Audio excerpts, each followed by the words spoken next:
Don't call it the Department of Defense. President Trump just renamed it to the Department of War.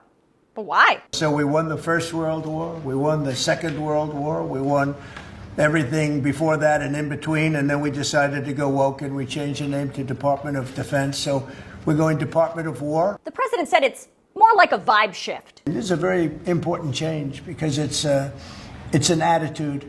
And things have already changed. That was fast. When you go to Google and you type Department of Defense, you are redirected to a new website, war.gov. And you can see at the very top of it, it already says U.S. Department of War. Now, there is some history to that name, Department of War. Shortly after the United States government was formed, the Congress, under President George Washington, established what was called the War Department. That was a cabinet-level position that oversaw the operations of the Army, Navy, and Marine Corps.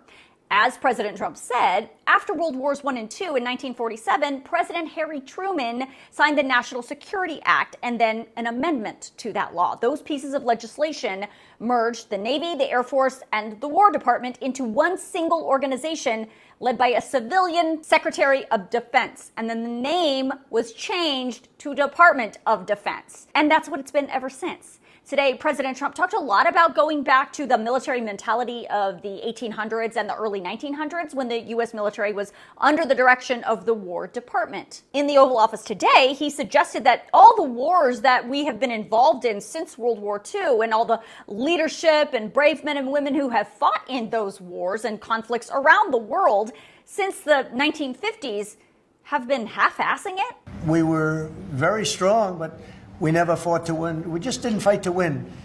We didn't lose anything, but we didn't fight to win. We could have won every one of those wars quickly, but they went a route that I think was probably politically correct, but not correct for our nation.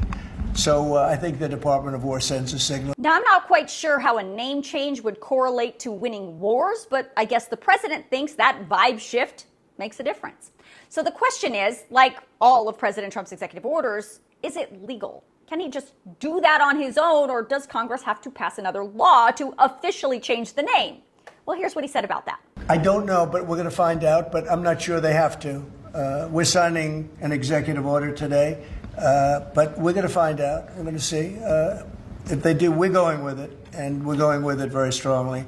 There's a question as to whether or not they have to, but we'll put it before Congress. But how much is this going to cost? Well, it depends on how far the president wants to take it, but some experts say it could cost about $1 billion. The president says, no, it's not going to cost that much. We know how to rebrand without having to go crazy. We don't have to recarve a mountain or anything. We're going to be doing it not in the most expensive. We're going to start changing the stationery as it comes due and lots of things like that. So we're not going to be spending very much money on that.